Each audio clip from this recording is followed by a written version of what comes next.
Isang chicks na sundalo ang commandant sa isang batang lalaki para malaman ang impormasyon na nalalaman ng bata. Pero bigla na lang hinila ng lalaki ang damit niya kaya na-expose ang mga melon na bawal sa mga Katolikong pari at mga nagbabalak maging pari. Pero bago tayo magpatuloy ay mag-like ka muna para naman makapagpatuloy pa kami sa pag-upload ng Anime Recaps Tagalog. Mapapawaw ka sa sarap.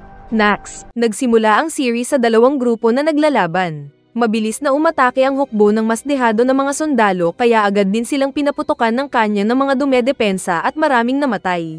Isang sundalo ang nagpunta ng foxhole na nag-reload. Pero nagulat siya nang makita ang mga kasamang patay na palang lahat. Kaya natakot siya. Nakita niya ang pag-abante ng ilang mga taong nakadamit ng puti. At nag-utos ang commander ng mga ito na umatake na sila. Kaya isang lalaki ang tinanggal ang salamin saka din biglang nagbago ang hitsura sa pagiging dragon. Kaya mas natakot ang extra na sundalo. Nagbuga ng apoy ang dragon. Saka din naging halimaw ang mga kasamang iba pa. Umatake sila sa mga kalaban nilang sundalo na walang kalaban-laban nang sila ay pagkakatayin ng mga halimaw. Isang paniki ang nagtapon ng mga bomba. Samantalang isa namang rhino na may kasamang ibon ang gumamit ng sonar wave. Mayroon ding gumamit ng sapot ng gagamba. Saka din kinagat ng mga ulo ng mga halimaw na ahas ang kawawang mga sundalo na naging pataba sa lupa. Dahil sa mga halimaw na ito ay tuluyang nasira ang dumedepensa na parang alamo. Gumamit daw ang isang panig ng pinagbabawal na alchemy at gumawa ng mga sundalong nagiging halimaw. Dahil sa tagumpay ay pinuri ng kanilang general ang commander ng mga tao na halimaw na tinawag nilang incarnates. Pero sa isip ng general ay gamit lang ang mga halimaw para sa laban. Ang ating bida ay si Hank. Pinuntahan nila ni Cain si Elaine na close nila dahil magkababata pala ang mga ito. Pero nahiya ang lalaki na tumakbo ng hawakan ng babae ang kamay niya. Pinuntahan ni Hank ang mga kasamang incarnates na masayang binati siya. Sinabi ng isa na maganda daw ang isang babae na anak ng isang kakilala nila. Sinabi ni Hank na maganda daw ito pero ipinaalala ng mga kasama na mayroon na siyang Elaine. Saka lahat sila ay pinanlakihan ng mata ang bida. Saka pa dumating si Elaine at Cain. Kaya agad na magsusumbong sana ang tutoy pero sinakal na siya ni Hank para manahimik. Sa pagpapatuloy ng gyera ay walang habas na pinagpapatay ng special group ni Hank ang mga kalabang sundalo na walang kalaban-laban. At kapag may nasusugatan ay si Elaine ang kanilang tagapagayos ng kanilang katawan. Dahil sa lakas ng mga incarnates ay madali lang natalo ang mga kalaban na sundalo. Isang araw ay bigla na lang kinagat ni Abby ang ilang mga sundalong prisoners of war kaya tigok ang mga ito. Inawat sila ng mga kasamang sundalo. Nagpalabas ng poison gas ang Cobra na hindi daw takot dahil hindi pa nakikita si Cobra Prince. Kaya tigok din ang kasama nilang mga sundalo. Dahil dito ay nagalit ang ilang sundalo na sinabing patayin nila ang Cobra. Agad din na pinuntahan ni Hank si Abby para pigilan. At nakita niya si Abby na hindi kontrol ang sarili. Sabay nataman ito ng kanya na pinasabog ng mga kasamang sundalo. Kaya bagsak ang Cobra na muling naging si Abby. Nagutos si Hank sa mga kasama na tumawag ng medics. Pero walang gumalaw sa kanila. Saka din humingi ng patawad si Abby at pinatay ang sarili gamit ang sariling kamay. Dahil sa nakita ay nag-alala ang mga kasama na baka matulad sila kay Abby. Sinabi ni Elaine na nakausap daw niya si Abby noon na sinabing minsan ay hindi niya maalala kung siya ang gumagalaw o hindi. At wala siyang idea kung paano ito nangyari. Tinipon ni Hank ang mga kasamang incarnates at sinabi sa mga ito na kapag isa sa kanila ang naging katulad ni Abby na hindi makontrol ang katawan ay kailangang patayin ng kapwa incarnate.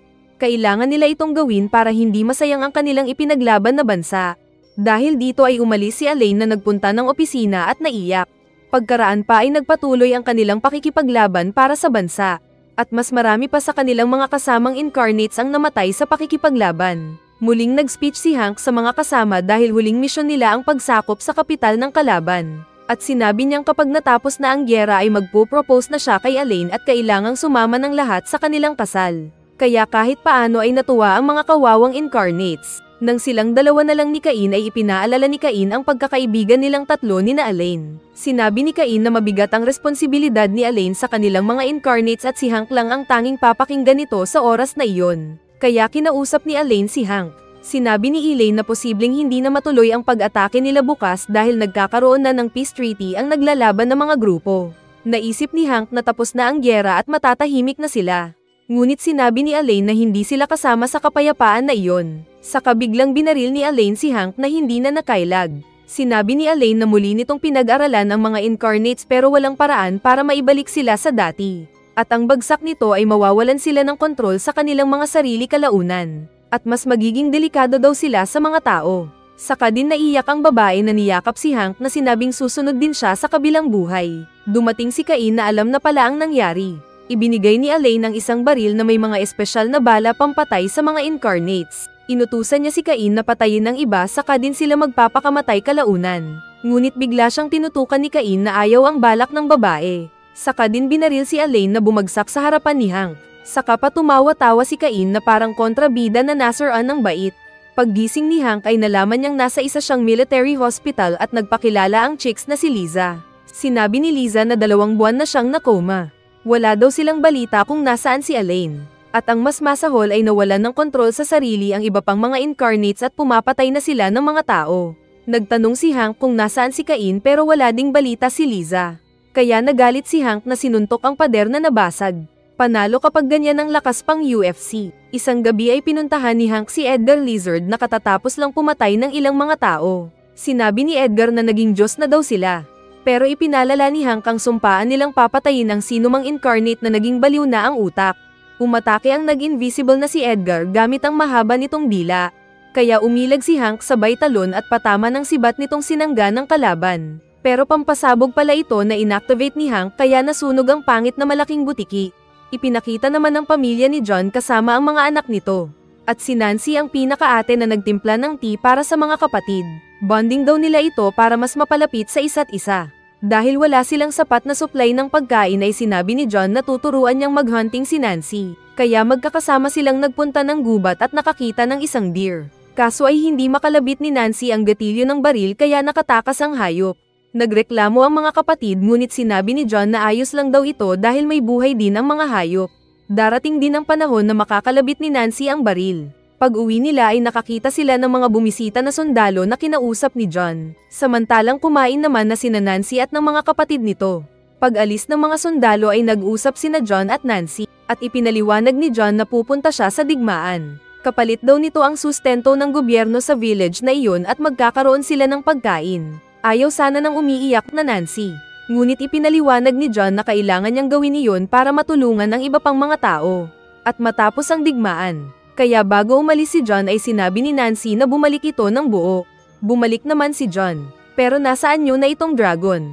Ibinigay ng sundalo ang damit at gamit niya. Natakot si Nancy nang hawakan siya ng daliri ng dragon. Pero malamlam ang mata ng dragon na kilala pa rin ang mga anak nito. Saka din niyakap ng mga mas batang kapatid ni Nancy ang dragon na alam nilang ito ang kanilang tatay. Sa pagdaan ng araw ay naging maayos naman si John at ang mga anak nito. Nag-garden pa sila dahil sa lakas ni John. Saka din inilipad ang mga masayang paslit sa ere. Isang gabi habang nagsusulat si Nancy ay biglang umungol ng malakas si John na nawala sa sarili. Kaya nagulat si Nancy at nagtanong kung ayos lang ang ama. Kalaunan pa ay may mga dumating na mga tao na sinabing natagpuan ang mga baka nilang gutay-gutay. Kaya sinabi nilang kailangang malagyan ng tanikala si John dahil ito ang nais ng mga tao. Saka din dinala ang mga bata palayo sa bahay na iyon para sa kanilang kaligtasan. Kaya nasaktan ng labis si Nancy na tumakbo palayo. Naalala niya ang masayang pamilya nila na ngayon ay biglang naglaho. Sinabi ni Nancy na umalis na sila ni John at manirahan sa malayo na sila lang. Pero biglang umalis si John. Kinagabihan ay narinig na lang ni Nancy ang ingay ng pakikipaglaban ni John. Kaya tumakbo siya para tignan ito. At nakita niyang bagsak na si John na binaril ni Hank sa ulo. Kaya naiiyak ang babae na sinabi sa patay na ama na bakit siya iniwan. Ibinaon nila si John at naalala pa ng babae ang kabutihan ng ama sa kanya. Saka naalala niya ang nakitang si Hank na killer ng kanyang ama. Kaya umalis siya para hanapin si Hank at mag-higanti. Nagpunta siya ng isang bayan at nagtanong-tanong. At pagtingin niya sa isang bar ay nakitang nakaupo doon si Hank. Kaya galit siyang binuksan ang pinto at mabilis na tinutukan ng baril si Hank at kinalabit ang gatilyo. Natama ng dibdib ni Hank at inakala ni Nancy na nakapaghiganti na siya. Ngunit tumayo ulit ang naka-recover na Hank at mabilis na pinulot si Nancy na parang walang bigat at itinakbo. Nagtanong si Hank kung sino ang babae. At sinabi ni Nancy na siya ang anak ni John na pinatay ng bida. Sinabi ng bida na magkasama silang dati ni John. Natigilan sila ng may sumigaw dahil dumating na ang hinihintay ni Hank. Ipinakita si Danny na may dalang mga alahas at binati ang nanay. Kapag may benta daw nila ang mga alahas ay hindi sila gaanong maghihirap. Nagpakita si Hank at sinabing ilang mga merchant ang ninakawan at pinatay sa daan. Ipinaalala niya kay Danny ang kanilang sinumpaan na papatayin ang sinumang incarnate na mawawala sa sarili. Habang nag-uusap sila ay biglang tumayo sa gitna si Nancy na sinabing walang ebidensya ang bida. Pero sinabi ni Danny na sinubukan naman niyang hingiin ang mga alahas ng maayos pero ayaw nilang ibigay. Kaya pinatay niya ang mga tao. Saka lumaki ito na naging rhinoceros at inatake si Hank na inakala niyang pinagsusuntok sa lupa. Ngunit nasa balikat na pala niya si Hank na nagtanim ng bomba. At nang sapakin ng malaking halimaw ang mas maliit ay umalis ito at ang sarili ang sumabog. Naalala ni Hank na mabait na tao si Danny. Saka naiyak din si Danny na sinabing nais lang naman makatulong sa iba. Nagtanong ang namamatay na Danny kung bakit kailangan nilang maghirap. Kaya nasaktan si Hank pero binaril pa rin ang halimaw. Tinutukan siya ni Nancy at nagtanong kung bakit kailangang patayin ni Hank ang lahat ng mga kasama. Pero tahimik lang si Hank. Kaya sinabi bigla ng babae na sasama siya sa bida para malaman ang dahilan kung ano ang nakaraan ng ama. Sumama nga ang babae, dala-dala ang luggage nito at naglakad sila sa ilalim ng ulan. Buti na lang at may dumaan na mga ngabayo at pinasakay sila sa likod. Nagtanong ang mga ngabayo kung saan sila pupunta. At nagulat ito nang sabihin ni Hank ang destinasyon nila. Napatanong naman si Nancy. At sinagot ni Manong driver na may halimaw daw ang lugar na iyon. Nakaabot sila ng bayan at doon ay nakita nila si Liza na naghihintay. Pinaalis ni Liza si Nancy ngunit nang malaman na kasama ito ni Hank ay nakipagkilala siya. Sinabi ni Liza na Minotaur ang kasunod na papatayin ni Hank. Nagtayo daw ito ng fortress at naging delikado para sa mga tao. At hindi daw ito tumitigil. Sinabi bigla ni Nancy na huwag nilang patayin ang Minotaur. Bagkus ay kausapin na lang nila ito na tumigil sa panggugulo. Kaya sinabi ni Liza na subukan ng babae. Biglang sumigaw ang Minotaur sa itaas ng fortress at sinabi sa mga tao na mag-like na kayo sa video dahil kung hindi ay sasama siya sa ilalim ng inyong kumot. Nasindak ang mga tao dahil sa pag-ingay ng Minotaur.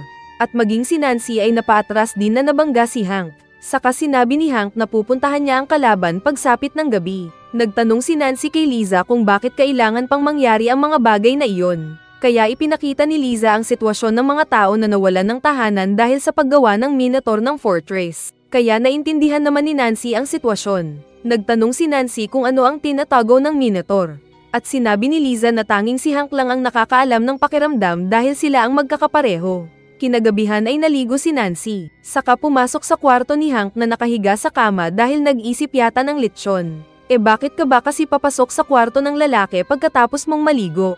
Nabangungot si Hank dahil sa pagkamatay ni Elaine saka din nagising. Nakita niya si Nancy pero hindi interesado sa bagong ligo. At agad naghanda sa pakikipaglaban. Magkasama pa rin sila ni Nancy na pumasok sa teritoryo ng Minotaur. At doon ay natakot ang babae nang makita ang mga nagkalat na bangkay ng mga tao na nabiktima sa patibong ng Minotaur. Napa-atras si Nancy sa pagka-shock at aksidente na napindot ang standing ovation button. Kaya mula sa itaas ay lumabas ang isang malaking round saw pero iniligtas siya ni Hank gamit ang isang kamay lang. Sinabi ni Hank na matatakutin daw ang Minotaur na si Sherman. At naalala nang magkasama sila nito sa gyera.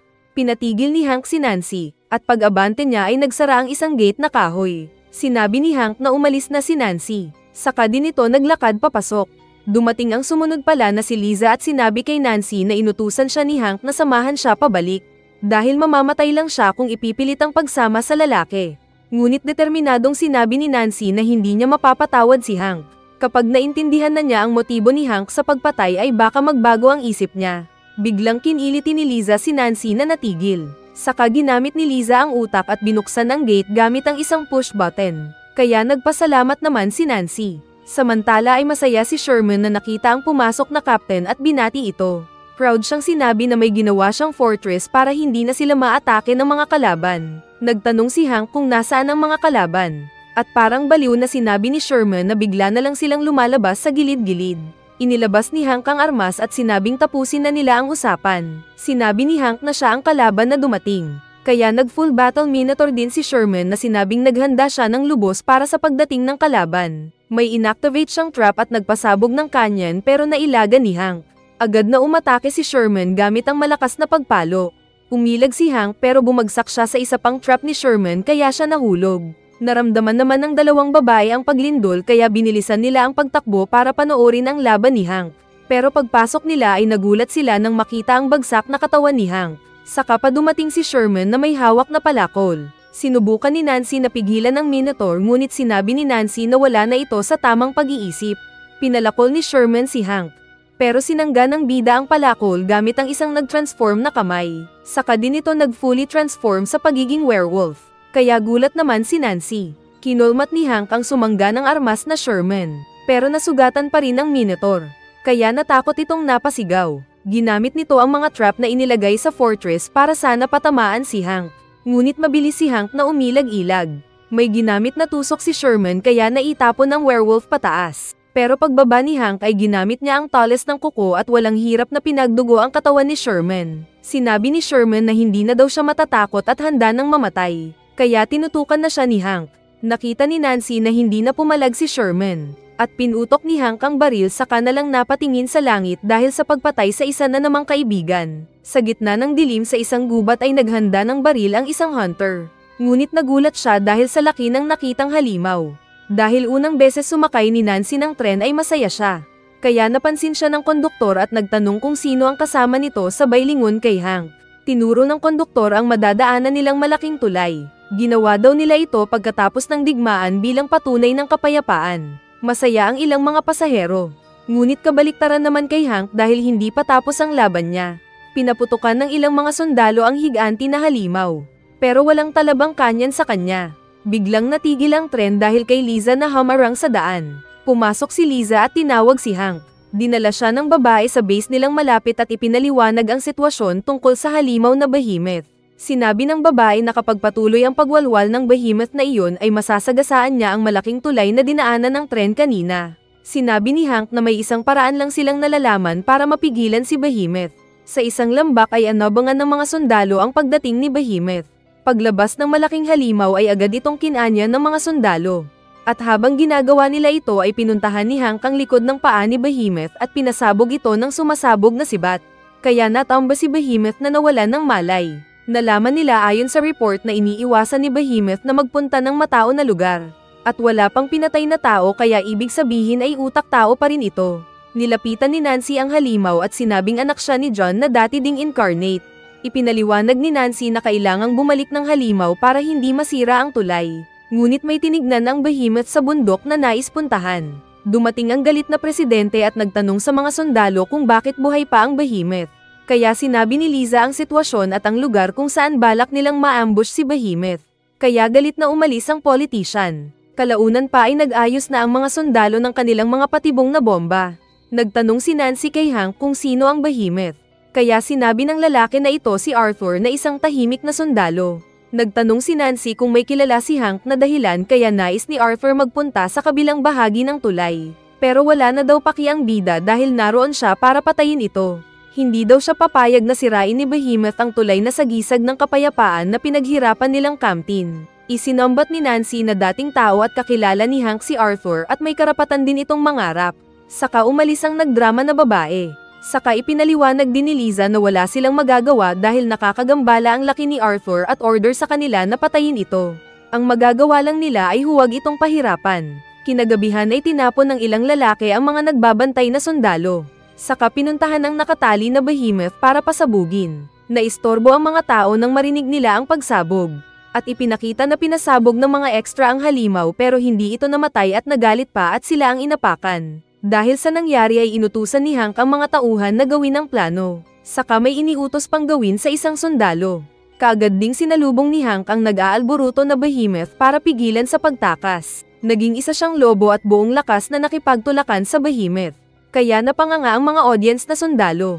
Binalak siyang apakan ng higanti pero umilag siya at mabilis na kinalmat ang leeg nito.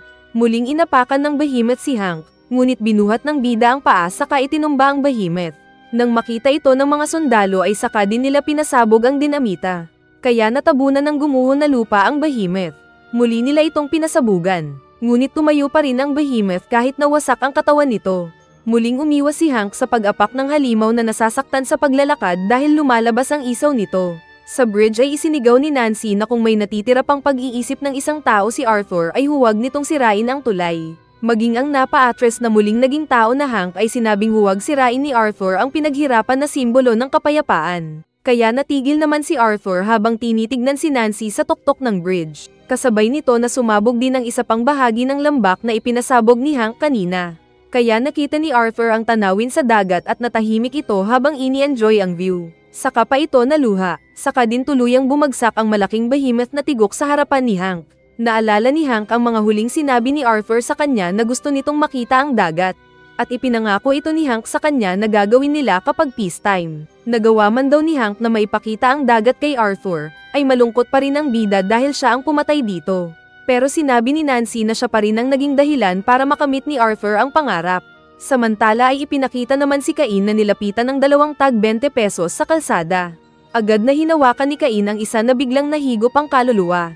Nagtanong ang isa pa kung ayos lang ang kasama. Pero bigla na lang itong naging vampira na kinagat ang kawawang kasama. Saka din umalis ang napapatawa na Cain at ng chicks nitong bata. Agad na pinuntahan ni Hank at ng mga kasama ang lugar kung saan nabalitaan nila ang pagpatay ni Cain sa mga babae, pero ayaw ng mga tao na sumagot at agad umaalis kapag nalalaman ng mga sundalo sila. Sa isang kwarto ay nais kausapin ni Nancy ang lalaki pero diretso tulog na ito. Samantalang sa labas naman ay isa pang Cinderella ang tumatakbo dahil hinahabol ng isang manananggal. Naabutan nito ang babae na napadapa, kaya nakalmat at tigok. At saksi ang isang lalaki na pasilip-silip lang sa isang gilid. Paggising ni Hank ay nakita niyang tinatahi ni Nancy ang damit niya. Kaya naalala ng lalaki noong bata pa sila ni Elaine kung saan tinatahi din ni Elaine ang damit niya. Ibinigay ni Nancy ang damit ng lalaki. Sinabi ni Hank na kasing kulay daw ng mata ni Nancy ang mata ni Elaine. Pero patay na ito dahil pinatay ito ni Cain na dahilan kaya nakalaya ang mga incarnates na nanggugulo. Ipinaliwanag pa ni Hank na trabaho niyang patayin ang lahat ng mga incarnates bago pa sila mawala ng tuluyan at maging problema. Dumating ang seryoso na Liza at sinabing may isa pang biktima. Kaya kaagad nilang pinuntahan ang kinaroroonan ng katawan ng babaeng namatay. Pero agad napansin ni Hank na hindi ito kagagawa ni Cain. Saka nagsalita din ang saksi na bata na sinabing ang estatwa na nabuhay ang salarin sa pagpatay sa babae. Kaya nilapitan nito ni Hank at nagtanong kung nasaan ang halimaw. Naalala ni Hank si Christopher na hindi daw masamang tao at ayaw pa ang pagpatay. Kinindatan ni Liza ang batang si Andy at nagtanong kung anong nangyari sa pakita ng asset. Lumapit naman ang bata na parang magsasalita. Ngunit bigla nitong inilabas ang paborito mong fried rice with meatballs. Saka din agad tumakbo. Nagpaalam si Nancy na pupuntahan muna si Andy para magtanong dahil may nalalaman ito. Naabutan ni Nancy si Andy at nagtanong. Pero sinabi nito na dapat niyang iwasan ang mga sundalo. Kaya ipinaliwanag ni Nancy ang nakaraan nito na dating incarnate ang tatay niya pero pinatay ng mga sundalo. Sumagot ang lalaki na dapat ipaghiganti niya ang ama. Sinabi naman ng babae na ganun ang orihinal na pakay niya. Pero nagbago ang isip nito nang makitang may natitira pang isip ng tao ang mga halimaw. Tahimik na umalis si Andy na tumalikod. Saka pa pumulot ng bentang mansanas nang hindi nakatingin na nagbebenta. Aksidenteng nakita ni Nancy ang sugat sa kamay ng bata. Kaya sinabi ni Andy na pinatay din ng halimaw ang nanay niya sa harap pa niya mismo. Biglang dumating ang gargoyle na sinabing nakita ang krimen na ginawa ng lalaki kaya dapat siyang parusahan. Tinutukan ng baril ni Nancy si Christopher kaya nagtanong ang halimaw kung bakit nito ipinagtatanggol ang masama. Sumagot si Nancy na alam niyang hindi masama ang puso ng halimaw. Ngunit tumalon ng halimaw na handang kalmatan ng babae na hindi may putok ang baril. Pero bago pa sila malapitan ay tinalon ni Hank si Christopher. Muling nakalipad ang pangit at buong lakas na sinipa si Hank na nakailag. Sinabi ni Christopher na dahil nagpunta si Hank doon para patayin siya ay makasalanan din ito. Sinabi nitong maglaban sila sa simbahan saka ito lumipad palayo. Pag-alis ng halimaw ay ipinakitang nasugatan pala ang katawan ni Hank. Sa simbahan habang nag-iisip si Christopher ay dumating si Cain kasama ang chicks nito. Tumanggi si Christopher sa alok ng vampira dahil mag-aalabat man lang daw siya sa bayan na iyon. Kaya nag-iwan na lang ng isang bala si Cain na sinabing may kakayahan itong pumatay ng tulad nila. Nang ayos na si Hank ay nagpaalam na ito at sinabing kapag hindi siya nakabalik ay umalis na agad si Nancy doon. Nagtanong naman ang lalaki na extra kung bakit hindi ito binaril ni Nancy. Sa simbahan ay nakita ni Hank ang mga nakabitin na mga bangkay ng tao sa simbahan. Kaya nagalit siya at inatake ang isang estatwang gargoyle. Pero sa likod pala umatake si Christopher na sinipa siya. Sa kwarto ay gising pa si Nancy na nag-iisip. Pero nagulat siya nang nawala si Andy at ang baril niya. Tumatakbo na pala si Andy dala ang baril para patayin ang gargoyle. Naging werewolf na din si Hank na mabilis ang paghabol sa palipad-lipad na gargoyle. Nagpang-abot sila sa ere habang nagkukwento si Christopher na siya daw ay justice na parang Batman. Nang magsialis ang mga kasamahan niyang incarnates ay naging ganun na ang katawan niya. Muli silang nagkasalubong, at sa pagkakataon na iyon ay inapakan ni Hank ang gargoyle na nahulog sa nasirang sahig. Hawak-hawak ni Hank ang nasisirang ulo ni Christopher. Pero binaril na pala ng gargoyle ang tiyan ng werewolf kaya nasaktan ang bida at muli itong naging tao. Ginamit ni Christopher ang bala na bigay ni Cain. Agad niyang binuhat sa ulo si Hank at sinabing dapat nilang tanggapin na halimaw na sila.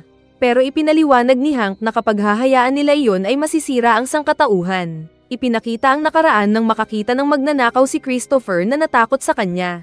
Sa isang kalmat lang ay tigok agad ang bata. Saka pa natawa ang halimaw na sinabing ito daw ang hustisya na hanap niya. Napalingon si Christopher nang dumating si Andy na galit at agad siyang binaril. Pero hindi natama ng halimaw na sinipa ang naitapon na si Andy. Dumating din si Nancy na agad nilapitan si Andy kaya nag-alala si Hank. Lumapit si Christopher na tinawag ni Nancy sa tunay na pangalan. Pero sinabi nitong wala na daw si Christopher. Papatayin na sana ng gargoyle ang babae. Pero agad na tinapon ni Hank ang bala sa tiyan. Saka mabilis na naging lobo si Hank at tinusok ang katawan ni Christopher gamit ang matulis nitong kuko. Kahit namamatay na ay ipinipilit pa rin ni Christopher ang justice na alam nito. Kaya binaril na siya ng bida. Paglabas ni Nancy ay nanghina si Hank. Lalapit sana ang babae nang bigla siyang matalian ng sapot ng kasama ni Cain na lumabas mula sa dilim. Saka din mabilis na tinusok ng babaeng gagamba ang leeg ng napilitang matulog na Nancy. Sinabi ni Cain na nagpakita daw siya para ibigay ang imbitasyon kay Hank para bukas ng gabi. Kapag dumating ito ay sa kanya ibabalik si Nancy. Saka din sila kaagad umalis at iniwan ang nanghina na Hank. Paggising ni Hank ay nagtaka siya dahil nakabalik na siya sa kwarto. Saka pumasok si Andy na dala-dala ang kailangan niya. Nagtanong si Andy na nag-aalala kung sino ang mga dumukot kay Nancy. At sinabing dapat nilang iligtas agad si Nancy. Pero pinakalma siya ni Hank na sinabing ililigtas ang babae. Samantala ay kaharap ni Nancy ang batang si Miglia. Nagdugo ang kamay ni Nancy kaya kumuha ang bata at tinikman ito.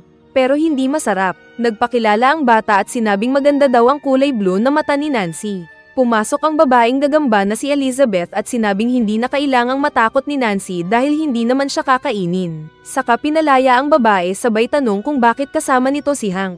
Nagpakilala si Nancy na anak ng dating incarnate na si John. Kaya napatawa ang gagamba na napatanong kung bakit kasama nito ang pumatay sa kanyang ama. Sinabi ni Nancy na inoobserbahan daw ito. Nakaisip ng kalokohan ang gagamba at gamit ang matulis na pangtusok ay tinanggal ang damit ng kawawang babae. Samantala ay ipinakita naman si Claude na higher-ups ni Liza at nag-iimbestiga sa mga tao na pinatay ng mga halimaw. Nakita nila ang isang bangkay na parang kinain-kain ng aso. Kaya nagtanong siya kung may isa pang bangkay kasama ng namatay.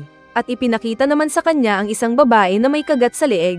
Kaya alam na ni Claude na kagagawan ito ni Cain. Agad niyang inutusan ng mga tauhan ihanda ang hukbo para puntahan ang mansyon ng mag-asawa na namatay. Nagpunta ng mansyon si Hank ayon sa imbitasyon ni Cain. At pagpasok niya ay nakitang nakapormal ang lahat ng mga naroon.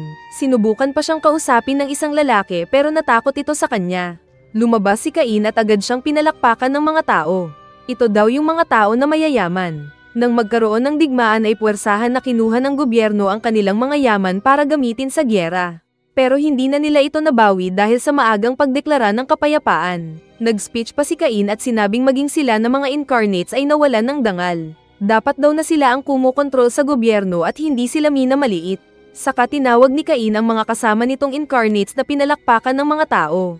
Isang lalaki ang lumapit na excited daw sa pagsasanib puwersa nila.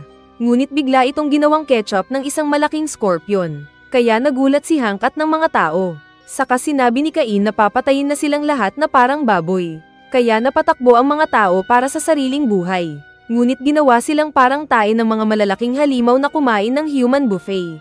Agad naman kumilos ni Hank na sinaksak ang mata ng isang halimaw na natigok. Kaya napukaw niya ang atensyon ng iba pang halimaw. Sa kagalit na isinisingil ni Cain na bakit daw kailangan silang mamatay dahil lang sa dahilan na hindi nila makontrol ang sariling power. Sinabi pa ni Cain na hindi siya papayag na mamatay kahit pa pumatay sila ng maraming mga tao. Nagtanong si Hank sabay labas ng armas kung kailan titigil si Cain sa pag-asta bilang boss ng mga halimaw. Pinalibutan ng mga halimaw si Hank at handa na para sa isang showdown. Nang biglang magbukas ang pinto dahil dumating na ang special unit na pinamumunuan ni Claude. Agad na inatake ng mga sundalong may rocket booster sa katawan ng isang halimaw na kanilang tinalian ng katawan. Saka din mabilis na nag-alayop si Gerald sa ere at nag-shoot ng pasabog sa bunganga ng tigok na monster. Isa pang halimaw ang hinuli ng mga sundalo gamit ang special net. Saka din nila ito nilhitsen gamit ang flamethrower. Sumigaw si Claude na tinawag si Cain dahil kuya niya pala ito. Umatake ang isang monster bug na iniwasan ni Claude saka agad ding binaril. Napangiti lang si Cain. Lumabas ang isa pang werewolf na kasing kulay ni Barney at ng isa pang kabayo na may pantusok sa tabi ni Claude. Umilag si Claude sa lobo saka din binaril ng pasabog ang umilag na kabayo. Pero pag-atras niya ay nahagip siya ng kuko ng lobo kaya siya nasaktan na natamba sa sahig. Kakainin sana siya ng isang overweight na alien versus predator pero iniligtas siya ni Hank gamit ang sibat. Saka din mabilis na pinalibutan ng mga sundalo si Claude at prinotektahan gamit ang special na baril na kayang saktan ang mga halimaw. Binalak lapitan ni Hank si Cain pero sinalubong siya ng kabayo at ng isa pang lobo. Kaya nilabanan niya ang mga ito at hindi malapitan si Cain. Nagsasaya si Cain nang biglang matusok ang tiyan niya ng malaking bala na ipinatama ni Claude kaya nagulat ito. Sinamantala ito ni Hank na tumalon sa ere at pinatamaan ng sibat na granada ang ulo ni Cain. Kaya sumabog ang kalahating katawan ni Cain na nakita ng lahat. Ngunit muling nabuo ang katawan ni Cain dahil isa siyang vampira. Kaya napaasa ang mga sundalo na nasabing ganun daw pala ang power ni Cain. Inimbitahan ni Cain si Hank na sumama sa dark side. Ngunit sinabi ni Hank na hindi maari. Dahil dito ay inilabas ni Cain ang itinali nilang si Nancy na dinamitan ng pang-party. Nang makita ito ng bida ay sinubukan niyang lumapit pero inapakan siya ng isa pang lobo. Kaagad siyang nag-transform sa White Wolf kaya naitapon ng dalawang humahawak sa kanya. Binalak niyang atakehin sa likod si Cain pero sinapat siya ng gagamba. Saka binaril ng pangiti-ngiti na Cain ang kawawang Nancy na natamba. At feeling ng bida ay naulit ang nangyari kay Elaine noon. Dahil dito ay naging mas berserk si Hank na ikinatuwa ni Cain. Naging mas malaking lobo si Hank na inapakan ang Scorpion. Tapos patawa-tawa pa si Cain na ito daw ang King of the Beast na hindi kayang mapaamo ng mga tao. Saka din tumalon si Hank patungo sa bayan. Nagising naman si Claude kalaunan na katabi ng ilan pang sugatan. Sa kanya nakita ang nangyari sa bayan na parang tinamaan ng malaking bomba. Saka sinabi ni Liza na hindi nila alam kung nasaan si Hank at si Cain. Nakita ni Liza ang sugatan na Nancy kaya agad siyang nag-alala. Pero kalaunan pa ay naging ayos din si Nancy. Dahil sa nangyari ay nagkaroon ng kaguluhan sa mga tao. Saka gamit ang talino ay inimpluwensyahan ni Cain ang malawak na lupain ng Petria at nakipag-alyansa sa mga sundalo at lahat ng tao na tinatanggap ang mga incarnates. Samantalang yung leader naman ng Petria sa North ay nagbalak na patayin lahat ng mga incarnates bago pa sila magkasama-sama. Kalaunan ay umuwi si Nancy na kinagulat ng mga dating kababayan. Naalala niya na hindi daw siya namatay sa bala dahil matigas ang damit na ginawa para sa kanya. At ipinagtaka din niya ito. Kagagaling lang niya sa puntod ng tatay niya nang magulat dahil nakasalubong si Liza. Sinabi ni Liza na naroon daw sila dahil may nakitang incarnate doon na kailangan nilang tugisin. Naroon din si Claude na leader ng search party. Hiniling ni Nancy na sumama sa lakad at dahil kailangan nila ng local guide ay pumayag naman si Claude. Nagpunta sila ng gubat at saka din nagkampang sa gubat. Humingi ng pasensya si Claude kay Nancy dahil hindi nila ito naprotektahan kahit marami sila. Pero lumapit din si Liza na inasar-asar si Claude. Sa kapaglingon ng lalaki ay binalak niya itong lunurin gamit ang dalawang unan. Natigil lang ang babae nang sabihin ni Claude na commanding officer siya ng babae. Naging major agad ang rangko ni Claude dahil anak pala siya ng isang makapangyarihan na tao. Natigil sila nang maramdaman ang pagdating ng isang incarnate. Nagulat si Nancy dahil ito ang dragon na dating tatay. Bago pa paputukan ng mga sundalo ang dragon ay nilapitan na ito kaagad ni Nancy at sinubukang magpakilala. Ngunit walang ekspresyon ang dragon na mukhang galit. Nakita din nilang naagnas ang katawan nito. Bago pa man masaktan ng buntot ng dragon si Nancy ay tinalon na siya kaagad ni Claude. Saka din nila pinagbabaril ang dragon na hindi natatablan ng bala. Parang ewan na umalis ang dragon na binalak sundan ng mga sundalo. Pero inawat sila ni Claude na sinabing walang epekto ang bala nila at hayaan na lang muna itong umalis. Kalaunan ay nagkwento si Nancy kay Liza na malungkot patungkol sa mabait na tatay na ngayon ay naging dragon na walang isip. Dahil naawa ay binigyan ni Liza si Nancy ng special bullet na kayang pumatay ng mga incarnates para mas safe daw ang babae. Naghanda ang mga sundalo at sa gitna ng dilim ay nakita nila ang nagpapahabol na extra sa dragon. Umatake ang mga sundalo na nakaabang at ginamitan nila ng tali ang nahuli na dragon. Saka din nila pinagbabaril ng Gatling gun. Kaso ay nagbuga ng apoy ang dragon kaya napa-atras ang mga tao na tumakbo. Humabol ang halimaw pero napatid nito ang tali na nilagyan nila ng maraming bomba. Kaya sumabog ang dragon na nasaktan ng labis. Pero hindi pa ito tapos dahil muli itong bumangon at ibinuka ang pakpak. Lumipad ito at patungo sa kinaroroonan ng bayan. Kaya nag-alala si Nancy dahil iyon ang tahanan nila. Sinundan naman agad ng mga sundalo ang dragon na kanilang pinagbabaril. Pero matigas ang balat nito na hindi kaya ng bala. Ginamit ni Claude ang malaking baril nito na may malaking bala at inasinta ang isang pakpak ng dragon. Kaya nahulog ang dragon pero nagawa pa nitong magbuga ng apoy na kinasaktan ni Claude. Pagbagsak ng dragon ay muli itong bumangon dahil isa nga itong zombie dragon. Mabilis namang nakarating ng bayan ng dalawang babae at sumigaw kaya lumabas ang mga tao. Sinasabi pa lang ng mga ito na umalis na ang mga tao nang biglang masunog ang paligid dahil dumating na ang dragon. Nakita ni Nancy ang dragon na wala na sa sarili. At naalala ang sinabi ng tatay na kalabitin ang baril. Kaya nagpunta siya sa harap ng dragon at hinanda ang baril. Sa pagkakataon na iyon ay napagtanto na daw ni Nancy ang dahilan ni Hank kung bakit pinapatay niya ang mga tao habang may kaluluwa pa sila. Binaril ni Nancy ang ulo ng dragon na napatigil. Pero lumalapit pa rin kay Nancy. Ilang beses nang nabaril ni Nancy ang dragon na nanghina. At tinapos niya ito sa pagbaril sa dibdib at bagsak ang dragon. Itinaas ng dragon ang daliri dahil bumalik ang pag-iisip ni John na tatay niya. Kaya naiyak ang babae sa lungkot. Saka din nagunaw ang bangkay ng dragon. Kinabukasan ay binigyan ni Liza ng kape si Nancy. At sinabi ni Nancy na napagtanto na daw niya ang rason ni Hank sa pagpatay sa mga incarnates. At masaya din siya kahit paano dahil nakapagpaalam muna siya sa ama. Sa isip ni Nancy ay naging concern siya kay Hank. Kaya sinabi ni Liza sa kanyang mga boss na sasama daw si Nancy. At pinayagan naman ito kaagad ni Claude. Strike to ang tatay ni Claude na sinabi sa mga tao na may ilang buwan lang sila para linisin ang lahat ng mga incarnates sa kanilang bansa. Kaya nasabi ng mga tauhan nitong kawawa ang anak niyang si Claude na nasa frontline ng paghunting ng mga incarnates. Habang mag-isa ni Nancy sa tabing dagat ay narinig niya ang kanta ni Tres na sirena. Kaya pinuntahan niya ang boses. At sa isang kuweba ay nakita ang blondie na chicks. Nagulat siya nang tinutukan siya ni Charles ng baril sa likod. Sinabi ng lalaki na umalis na si Nancy at kalimutan na ang nakita. Pero pinigilan siya ni Tres at sinabing hayaan ang babae. Nagpakilala si Nancy na anak siya ni John na kilala din ni Tres. Ipinaliwanag ni na Charles at Tres na wanted ang babae dahil may patong ang ulo niya mula sa gobyerno. Kaya hindi na siya malayang makapunta sa lahat ng nais puntahan. Si Charles ang may-ari ng isang bar noon at si Tres naman ang singer kaya sikat noon ang babae dahil marami siyang fans. Dahil sa gyera ay nanghina ang passion nilang negosyo dahil nag-alisan ang mga tao na hindi pa nagla-like. Kaya mag-like na kayo dyan mga lods para hindi rin ako pumangit. Saka ni-recruit ang babae at ginawang incarnate. Kaya marami siyang pinatay sa gyera gamit ng kanyang sonar wave na boses. Pagbalik nila ay naging hero naman sila.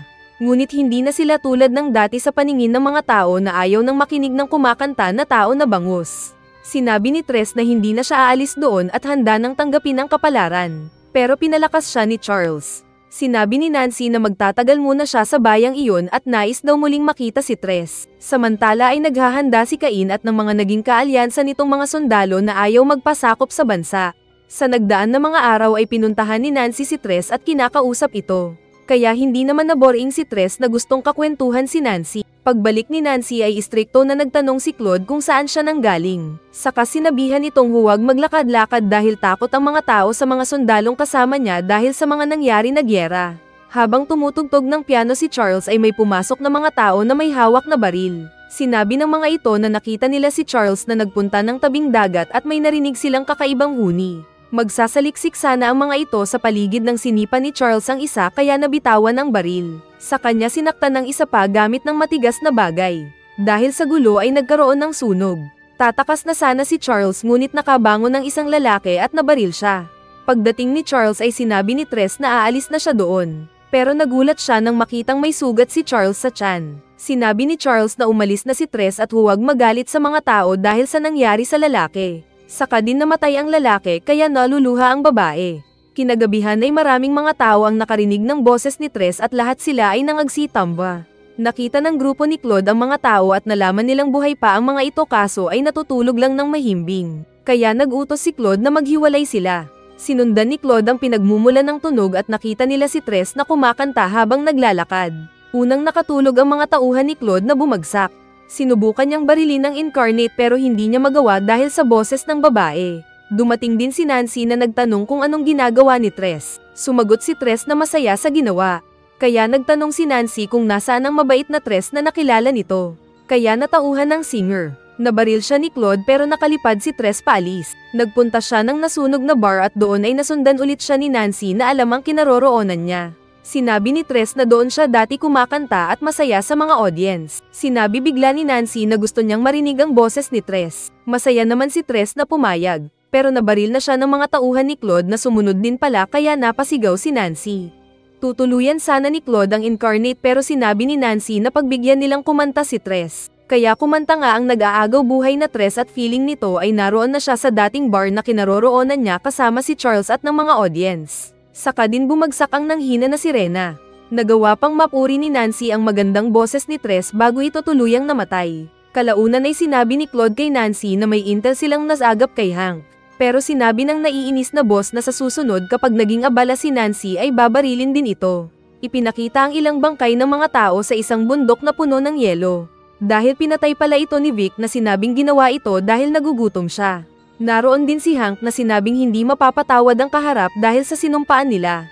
Magiging lobo sana ang bida pero naalala niya noong hindi makontrol ang sarili kaya naging tao uli. Sinuntok siya ng walrus. Pero ito ang pinakain niya ng sibat na bomba kaya wasak ang ulo ng kalaban na bumagsak. Pero hindi alam ng bida na nakita siya ng isa pang werewolf. Nawalan ng lakas si Hank at natamba sa paglalakad. Kaya nabangungot siya nang hawakan siya ni Danny sa paa. Maging ang Minotaur at Gargoyle ay kasama din sa panaginip niya. Nang hinila siya ng iba pang mga halimaw sakalang siya nagising. Naglalakad siya nang biglang umatake ang kalaban na werewolf kaya natamba si Hank. Tapos kinagat pa siya ni Roy sa balikat. Sinabi ni Roy na inutusan daw siyang patayin si Hank kapag hindi siya sumali sa grupo ni Cain. Pero sinabi ni Hank na kailangan nilang tuparin ang kanilang sinumpaan. Muling umatake si Roy na iniwasan ni Hank kaya mabilis nitong nakuha ang sibat. Nagsalpukan sila pero nasaktan si Hank na napa-atres. Papalapit na ang werewolf kaya tinapunan nito ni Hank ng granada na sumabog. Dahil dito ay nagkaroon ng pagkakataon si Hank na makatakas kay Roy. Samantala ay naroon din ang grupo ni Claude dahil hinahanap nila si Hank. Pero sa isip ni Nancy ay baka patayin ni Claude si Hank kapag nakita nila. Sa kinaroroonan ni Hank ay hinanda niya ang baril. Saka din dumating ang nakasunod na werewolf sa kanya na sinabing amoy na amoy daw nito ang itlog ni Hank. Naisip naman ni Hank na may isang chance lang siya para mapatay si Roy. Umatake si Roy na sinira ang puno na pinagtataguan niya. Kaya napa-atres si Hank na nagawang mabaril ang dibdib ni Roy. Pero bagsak siya sa kalmat ni Roy. Sinabi ni Roy na maging halimaw din si Hank at maglaban sila. Pero nanghina na si Hank. Pagsikat ng araw ay naging tao ulit si Hank at dahil ayaw siyang patayin ni Roy na tao ay umalis muna ito para bumalik mamayang gabi. Samantala ay bumagsak naman si Claude dahil hindi nakayanan ng katawan nito ang paglalakad sa snow. Paggising niya ay nakita niyang inaalagaan siya ni Nancy. Gustong tumayo ni Claude para ipagpatuloy ang paghahanap kay Hank pero sinabi ni Nancy na hindi pa niya kaya. Saka pa niya pinaghanda ng mainit na tea ang lalaki. Nagtanong si Claude kay Nancy kung bakit ba nito pinagtatanggol ang mga incarnate halimaw naman ang mga ito. Kaya sinabi ni Nancy na nalaman niyang kapag may mga tao na kasama ang mga incarnate ay napapanatili ang kanilang pag-iisip tao katulad ni Tres. Dumating si Gerald at sinabi ang balita na nakita ng mga tauhan nila si Hank. At may isa pang incarnate na naroon na kinakalaban ni Hank. Kaya agad na sinabi ni Claude na mag-emergency meeting sila. Samantala ay nananaginip si Hank na nakakadene samantalang kaharap niya ang mga kapareho na incarnates. Dumating daw si Cain na pinalaya ang bida sa pagkakatali kaya naging Fenrir ito at pinagkakatay ang iba pa. Saka patawa-tawa si Cain at nagising din si Hank. Paggising niya ay gabi na. Pero naroon pa rin sa isang puno si Roy na hinihintay na gumising siya. Sinabi nitong ituloy nila ang laban. Sa meeting ay sinabi ni Claude na kailangan nilang gawin ang lahat para mahuli si Hank at mapatay ang iba pang incarnates. Dahil nanghihina pa si Claude ay sinabi ni Gerald na siya muna ang papalit na commanding officer. Ayaw sana ni Claude pero ipinilit ng mas matanda na siya na muna ang bahala. Saka hinila ni Liza ang captain at sinabing mas masarap daw siya kaysa kay Nancy mag-alaga. Dahil walang magawa si Claude ay inutusan nitong bahala na si Gerald. Saka din sinamahan ni Liza ang boss sa kwarto para magpahinga. Sinabi ni Liza na dati ay gustong patayin ni Nancy si Hank. Pero nagbago ang isip nito dahil mas gusto niyang maintindihan ang dahilan kung bakit ganon ang nagiging ugali ng mga incarnate. Samantala ay tinapon ulit ni Roy si Hank na ayaw mag-transform sa pagiging beast. Tumalon si Hank sa likod ni Roy at pinagsasaksak ito ng kutsilyo. Ngunit hinayaan lang siya ni Roy. Saka din hinila ang paa at itinapon sa lupa saka inapakan. Sinakal ni Roy ang bida at sinabing naalala nito nang ma-inspire siya sa speech noon ni Hank. Nagalit si Roy nang sinabi ni Hank na ginagamit lang sila ni Cain na parang aso at sinaksak ang dibdib ni Hank. Naalala ni Hank ang pagkakabaril ni Nancy kaya nag-transform din ito sa pagiging lobo at sinugat si Roy. Kaya masaya si Roy dahil wolf din ang kalaban sa wakas. Saka pa sila nagkagatan pero mas natamba si Roy na natatalo. Saka siya pinagkakarne ni Hank gamit ng kalmat nito. Magiging berserk na wolf pa sana si Hank. Pero natakot siyang muli sa pwedeng gawin kaya hinawakan niya ang ulo at napasigaw ng malakas. Kaya narinig siya ni Nancy na nasa paligid. At inutusan ni Gerald ang mga sundalo sa pakikipaglaban. Dahil naging tao ulit si Hank ay nainis si Roy na hinawakan ang ulo ng bida saka ito sinuntok-suntok sa lupa. Tinapon niya si Hank. Saka din inapak-apakan habang sinasabing hindi na daw siya ang dating captain na sinasaluduhan ni Roy. Galit si Roy dahil sino daw siya para magdesisyon na mamatay silang mga incarnates. Papatayin na sana niya ang bida nang dumating ang mga sundalo at pinagbabaril siya. Hindi niya nahuli ang isa na umilag. At isa pang sundalo ang nagpasabog ng malakas na armas na dahilan kaya nahati ang lupa na kinahihigaan ni Hank. At kasama si Hank sa nahulog na bitak ng bundok pabulusok sa dilim. Naalala ni Roy noong naging isa siyang sundalo. Nagpunta sila ng laban at sumugod sa mga nag-aabang na mas malakas na puwersa ng mga kalaban. Pinaulanan sila ng mga kanyan at mga bala kaya maraming namatay. At kasama siya sa mga duguan na bumagsak. Swerte pa rin daw niya dahil isa siya sa mga nakaligtas at pinag-eksperimentuhan ni na Elaine. At pagmulat niya ng mata ay si Hank ang una niyang nakita sa tabi. May pinagsamahan pala ang dalawang ito na misyon kung saan si Roy ang naging wingman ni Hank nang kanilang inatake ang isang base ng sundalong kalaban. Nang makita ni Roy ang nahulog na katawan ni Hank ay mabilis niyang iniwanan ang mga sundalo at nagpunta ng kakahuyan. Sa kinaroroonan ni Hank ay kasama niya si Elaine sa kabilang mundo. Ngunit ang totoo ay si Nancy pala ang ginawa niyang unan. Nagulat siya at bumangon na napatanong kung anong ginagawa ni Nancy sa delikadong lugar na iyon. Samantala ay nagtataka si Roy dahil nahahanapan siya ng mga sundalo at nababaril. Dahil may night vision pala ang mga ito na nakikita siya. Kaya inatake niya ang ilan sa mga ito na gagawin na lang niya para mabawasan ang mga sundalo. Nalaman din ni Gerald ang pagkamatay ng marami niyang mga kasama pero sinabi niyang magpatuloy lang sila ayon sa plano. Nalaman din ni Liza ang balita dahil maraming mga sundalo ang naghahanda para puntahan ang mga kasama. Sinabi ni Liza na sasama sa mga ito. Saka din dumating ang nagising na Claude na sasama din daw. Totoong misyon niya na patayin lahat ng mga incarnate. Pero sa pagkakataong ito ay gusto niyang maligtas ang mga kasamang sundalo at ni Nancy. Sa kuweba ay ginhawa daw para kay Hank na makitang buhay pa si Nancy. Nagkwento si Nancy na pag-uwi niya ay nakita sina Liza sa village nila dahil may incarnate silang nais patayin. At ito ang tatay niyang si John. Kaya nagulat si Hank na inakalang pinatay na niya ito. Napagtanto na daw ni Nancy ang dahilan ni Hank kung bakit niya pinapatay ang mga incarnate habang tao pa lang sila. Ngunit nasabi ni Hank na hindi na niya alam ang totoo. Lalo na nang maalala ang sinabi ni Roy na wala silang karapatan para husgahan sila. At feeling niya ay baka nawawala na din siya sa isip saka yumuko sa lupa. Hiniling niya kay Nancy na patayin daw siya ng babae habang may isip pa siyang tao. Ngunit ayaw ng babae na naiiyak. Muling tumayo si Hank at sinabing babalik siya para patayin si Roy. Pero bago umalis ay sinabing huwag silang kalimutan ni Nancy. Samantala ay nag-report ang isa pang tauhan ni Gerald na sinabing hindi na nila alam kung nasaan si Roy. Pero bigla itong naitapon pabalik. Saka ilan pang tao ang pinatay ng werewolf. Nahuli ni Roy ang hindi na nakalaban na Gerald at binuhat na parang laruan. Akala ni Roy kung panalo na siya pero bigla na lang siyang nataman ng mga palaso na may tali dahil napaikutan na siya ng mga sundalo. Saka din agad-agad na pinagbabaril ng mga sundalo ang na-corner na werewolf na nasaktan. Kaya nabitawan nito si Gerald na napaupo. Dahil tumigil ang mga sundalo kaya naka-recover ulit si Roy na sinira ang mga tali. At papatayin na sana nito si Gerald. Nang biglang dumating si Claude na pinatamaan siya ng kanya nito sa parehong harap at likod. Kaya nasaktan si Roy, at mabilis na tinalon ang mga sundalo at muling nagtago sa kakahuyan. Napatanong si Gerald kung anong ginagawa doon ni Claude. Pero sinabi ni Claude na huwag daw ganun gumalaw ang mga tauhan niya para hindi sila mamatay. Kaya humingi ng patawad ang matanda. Samantala ay nag-iisip pa rin si Nancy habang nasa kuweba kung ano ang pwedeng mangyari kay Hank. Ayaw daw niya itong mamatay. Samantala ay naglalakad si Roy na nanghihina dahil nauubusan na daw ito ng dugo. Pero paglingon niya ay nakita niya si Hank na nakatayo at hinahamon siya. Sinabi ni Hank na isasama daw niya si Roy sa kamatayan nito. Kaya nainis si Roy na umatake habang nag-imagine ng life history si Hank.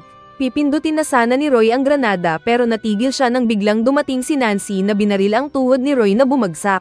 Sinabi ni Nancy na kasama pa rin nila si Hank. At kapag naging halimaw man si Hank isang araw ay siya ang papatay nito. Tumayo ulit si Roy pero muli siyang pinagbabaril ni Nancy. Sinabi ni Nancy na ituloy lang ng bida ang paghunting sa mga nasira ang ulo na incarnates. Kaya nagkaroon ng pag-asa ulit si Hank na iniwan ng granada. Tumalon si Roy para sana atakehin si Nancy. Kaya nagpunta ng harap ng babae si Hank at nag-transform sa pagiging wolf sabay suntok sa mukha ni Roy na naitapon. Nagsukatan ng lakas sina Hank at Roy sa gitna ng ilog at naglaban gamit ang brute nilang lakas. Saka nakita pa sila ng grupo ni Claude na namangha sa pinanood nilang labanan ng mga bloody roar. Nakalmat ang likod ni Hank at binalak pa siyang tusukin ni Roy. Pero sinalo ng bida ang kamay ng kalaban at ito ang kanyang ipinako sa isang puno gamit ang sariling matulis na mga kuko. Kaya napasaya ang nag-aagaw buhay na Roy na sinabing ganun dapat ang katapusan. Naging tao ito at sinabing idol na idol talaga ang bida na hero para sa kanya. Nagpasalamat din ang bida dahil sa samahan nila ni Roy sa laban noon. Nang handa na si Roy ay binaril na siya ni Hank sa ulo. Lumapit si Nancy at nagtanong kung sino ang pinatay ni Hank para maalala kung sino ito. At sinabi ni Hank na ito ang kasama nilang maboka sa squad na nakakita ng litrato noon ni Nancy at crush ito. Saka din dumating sina Claude kasama ang mga sundalo at tinutukan ng baril si Hank at sinabing under arrest ang bida. Ilang grupo ng sundalo ang nakita ang isang fortress na gawa ng incarnate. Pero biglang nataman ng palaso ang kanilang leader. Saka din naubos ang mga kasama nitong tigok agad.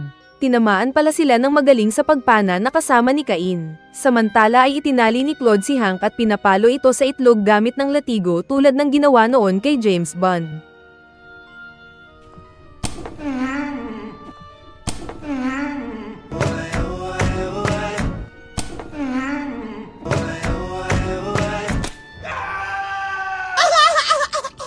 Nagtatanong si Claude kung ano ang kahinaan ng mga incarnates. Pero sinabi ni Hank na wala siyang masabi. Nagalit si Claude na papaluin sana si Hank pero nagsuggest bigla si Nancy na bakit hindi sila magsama para tugisin ang iisang kalaban. Dumating naman si Gerald na sinabing nabalitaan nila ang isang fortress kung saan nakita si Cain. Dahil dito ay pumayag din si Claude na isama si Hank sa kanilang grupo pero pinagdamit nila ito ng uniform ng sundalo. Ginawa nila ito para hindi matakot ang iba pang mga sundalo na may kasama silang incarnate. Sinabi ni Liza kay Nancy na bibigyan din ng damit. Pero naiisip ni Nancy na lawlaw ang damit kaya ayaw niya. Nakita nila ang fortress ng kalaban. At nakita din nila ang maraming mga nasugatan na sundalo. Sinabi ng inabutan nilang commander doon na hindi sila makalapit-lapit sa base ng kalaban dahil sa magaling na sniper na gamit ay palaso. Kaya ipinaliwanag ni Hank ang kakayahan ni Miles na isang tao na kabayo na magaling na sniper. Sinabi ng bida na sa gabi sila umatake dahil mas magmimintis ang sniper. Ilang mga sundalo ang ginawa nilang patibong na sinubukang mapana ni Miles. Pero hindi nataman. Kaya napilitan si Miles na umatake ng harapan gamit ang matulis nitong pantusok at isang sundalo ang itinaas niya habang sumisigaw. Kaya natakot ang iba pa na nagkalat.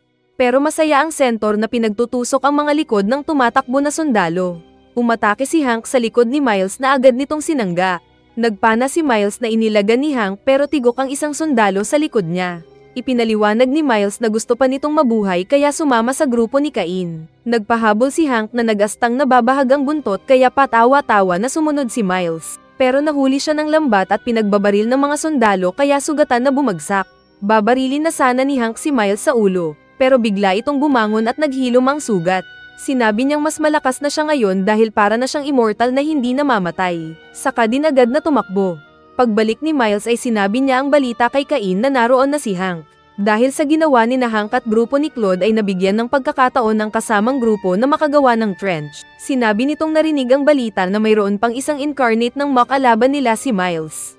Pero sinabi niyang hindi ito ang misyon niya kundi ay ang pagsira sa fortress na gawa ng kalaban. Nais sanang tumulong ni Nancy sa mga nagbubuhat pero ayaw siyang pagbuhatin. Pero nang makita niya si Liza ay madami itong dala-dala kaya nagreklamo at nagpatulong kay Nancy. Mga medical supplies daw iyon dahil hindi lang mga incarnates ang kalaban nila kundi may mga tao din. Kaya sa isip ni Nancy ay nagtanong siya kung ano ang pinaglalaban ni Cain. Sa grupo ni Cain ay nilunasan ni Miles ang mga kasamang tao dahil dati pala itong doktor noon. Sinabi ni Cain na pumapatay at naglulunas ng tao si Miles. Para kay Miles ay ginagawa niya ito para mapuri ng mga tao. Dumating ang order ni Hank at sinabi nito na bukas ay sisimulan na nila ang pag-atake sa fortress. Kinagabihan ay naninibago daw si Nancy dahil marunong naman daw palang ngumiti si Hank. Kaya sinabi nitong noong unang beses kasi silang nagkita ay binaril siya ng babae. Sinabi ni Nancy na magpatuloy lang si Hank sa pagiging tao. At bumalik ito ng buhay pagkatapos ng laban bukas. Kinabukasan ng handa na ang mga sundalo ay nag-utos ang captain na umatake na sila. Nagpapaputok ng kanya ng grupo ni Cain kaya natakot ang grupo ni Hank. Pero naunang umatake si Hank kaya sumunod din ang iba pa. Pero sinalubong lang sila ng mga kanyan. Pagkaraan pa ay naghintayan ang mga sundalo kung sino ang gagalaw. Nasa isang sulok lang sina Miles at Cain na naghihintay. Inaya ni Miles si Cain na sumama sa laban pero may gagawin daw si Cain. Kaya si Miles lang ang nagpunta ng battlefield at ginamitan ng archery ang ilang nagtatago na dead on the spot. Tinapunan din sila ng mga granada at patawa-tawa na patuloy sa pagpatay ng mga tao. Sinalubong at hinabol naman siya ng grupo ni Claude na may booster. Pero 3 sa mga ito ang sabay-sabay niyang pinatamaan ng palaso. Nagtakbuhan ng mga tao pero marksman si Miles na marami pang pinatay. Kaso pagtalon niya sa isang butas ay pinatid siya ng mga tao na nag-aabang kaya natamba ang tao na kabayo. Saka din kaagad nataman ng sumasabog na si bat ni Hank at sumabog. Nakatayo pa rin ito na natanggal ang isang kamay na binati pa si Hank. Sinabi ni Hank na patay na ang kilala nitong Dr. Miles. Kaya naalala ng doktor ang nakalipas nang may iniligtas siyang sundalo. Pero pagbalik ay bangkay na ito. At marami pang mga sundalo ang nasaktan na kanyang problema. Hanggang maging isa siyang incarnate at pinatay ang mga kalaban. Kaya siya pinasalamatan ng mga kasamang sundalo. Muling tumubo ang kamay ni Miles habang inapak-apakan nito ang bangkay ng mga patay. Naging werewolf na rin si Hank saka din sila nagkasalubong ni Miles. At natapos ang series. Joke lang. Nakita sila ni Martin at inutusan ng mga kasama na ilabas ang secret weapon para patayin nilang pareho ang mga incarnates. Bago pa maglaban ang dalawang halimaw ay sinabi ni Miles na alam nitong manyak din si Hank noong nakikipaglaban siya sa mga tao. Nagalit si Hank na sinabing maglaban na sila. Saka umatake ito bilang isang lobo, na agad sinangga ni Miles gamit ang armas. Nakikita ito ni Martin gamit ang scope na kilala rin pala si Hank na isang incarnate kaya nagulat si Claude. Umatake si Miles gamit ang tusok. Pero hinawakan ni Hank ang armas ng centaur at ibinalibag ang kalaban. Saka din tinusok sa dibdib at nagsenyas kay Gerald. Nagpaputok ng flare sina Gerald. Kaya nagpasabog ng kanyan sina Martin na nasa malayo at pinatamaan nila si Miles. Kaya nasunog ng buhay ang tikbalang dahil sa lakas ng kanyan na tinanggap ng katawan. Patawa-tawa si Miles na muling nabubuo ang katawan na proud sa lakas. Ngunit nagulat silang pareho ni Hank nang biglang magunaw ang katawan ni Miles kaya nasaktan ito. Namatay din ang mga sundalo na nakalanghap ng usok sa malapit. Kaya pinaalis ni Hank sina Gerald at kasama nito na agad umalis. Ito daw pala ang bagong armas ni Martin na gawa mula sa kamandag ng lason noon ni Abby. Sinabi nitong kahit namatay ang ilang sundalo nila pero maliit lang daw na sakripisyo iyon para sa tagumpay nila. Kaya naiinis si Claude. Patawa-tawa pa rin si Miles habang nalulusaw na sinabing alam niyang nasorpresa din si Hank sa nangyari. Nang handa na ang tikbalang ay tinutukan na siya ni Hank at binaril sa dibdib at tigok na ang kalaban. Samantala ay pinuntahan ni Cain ang mga sundalo at pinapasabog ang kanilang mga ulo na parang psychic. May nagsumbong kay Martin pero tigok din. Nang makita ni Claude na ito si Cain ay pinaalis niya kaagad si Nancy na umalis naman. Matapang pa rin si Martin na relax lang. Dahil may tinawag itong mga sundalo na nagpunta sa harap niya at tinutukan ang vampira. Pinagbabaril ng mga sundalo si Cain pero tumatagos lang ang bala sa katawan niya. Kaya sila nagtaka. Sa isang kaway ni Cain ay sabay-sabay na natigok ang mga sundalong nasugat sa leeg. Lumabas din ang ilang sundalo sa likod na magtatapon sana ng granada. Pero nag-teleport si Cain sa likod ng isa at nilagyan ito ng lason. Kaya naging halimaw ito na kinain ng kasama at nabitiwan ng bomba na sumabog. Dahil dito ay iniwan ni Hank sina Gerald para tignan ang nangyari. Dahil sa pagsabog ay napadapa si Nancy at natamba din sina Martin at Claude. Nilapitan ni Cain si Martin at pinulot sa leeg. Saka kinuha ang lason na tinatago nito at mabilis din na ginamitan ng nakakabaliw na power ang matanda. Saka din niya ipinakain ang lason sa bunganga nang wala na sa sarili na Martin. Kaya nalusaw ang ulo nito dahil sa lason. Inilabas ni Claude ang espada at tinagpas si Cain na hinawakan lang ang espada. Umusok ang kamay ni Cain. Pero nakangiti lang ito na hinawakan ang leeg ni Claude. Tigok na sana si Claude pero naputol ang kamay ni Cain dahil sa armas ni Hank. Nagpaputok si Hank pero nag-teleport si Cain. Sinabi ni Cain na diversion lang pala ang labanan nilang iyon doon. Dahil inutusan na pala ni Cain ang mga kasama nitong mga incarnates na atakehin ang bayan ng mga tao na magiging allied pa sana ni Claude. At ipinakita nga ang bayan na tigok na lahat ng mga tao na naluklok sa pwesto dahil sa power ng mga incarnates. Napamura na lang si Claude dahil sa narinig. Sinabi ni Cain kay Hank na ang mga tao ang kalaban saka ipinaalala ang ginawa nilang pagkarne sa katawan ni Miles at pagpatay sa kasama nilang tao. Nagyayabang kasing sinabi ni Cain na pinatay niya ang gumawa sa kanila na si Elaine kaya dapat magpasalamat si Hank sa kanya. Sinabi ni Hank na sinubukan lang ayusin ni Elaine ang problema na ginawa niya sa kanila kaya wala itong kasalanan. Naging werewolf si Hank at agad na kinolmat ang katawan ni Cain. Ngunit wala itong epekto sa katawan ni Cain dahil tumatagos lang ang pag-atake niya sa chill lang na vampira. Sinubukan niyang mapisat ang ulo ni Cain pero nag-teleport lang ito at dumami pa. Isang hawak lang ni Cain sa balikat ni Hank ay nasaktan ang lobo. Inatake ni Hank ang mga Cain pero muli lang siyang nasaksak sa tagiliran. Saka pa siya sinugat sa katawan gamit ang espadang kamay. Sinabi ni Hank na mga halimaw lang sila na dapat mawala. Saka nagpatuloy sa pag-atake. Sa kabilang banda ay patuloy sa pag-atake si Gerald at ng mga sundalo nito at nagagawa naman nilang matalo ang kabilang hukbo. Kalaunan pa ay bagbog ang katawan ni Hank sa mga pag-atake ni Cain. Naging tao si Hank dahil umaga na. At muli pang sinugat ni Cain si Hank na bumagsak. Sa huling pagkakataon ay muling tinawag ni Cain si Hank na sumama sa ipinaglalaban niya dahil si Hank ang King of the Beast. Sa isip ni Hank ay naalala nito ang pagpapalakas ni Nancy sa kanyang isip noon. Kaya siya tumayo. Lumapit din ang babae at tinulungan ang lalaki. Dahil sa nakita ay naiinis si Cain na nagselos kay Nancy dahil bakla yata ito na sakit ng maraming vampira na nanghihigop ng lakas. Galit niyang inilabas ang power sabay talon sa ere para patayin si Nancy.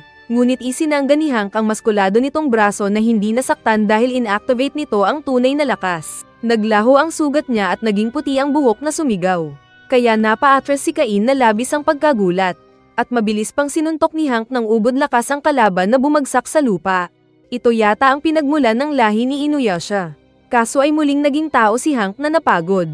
Muling bumangon si Cain na patawa-tawa at sinabing nagawa na ni Hank na makamtan ang tunay na lakas nito.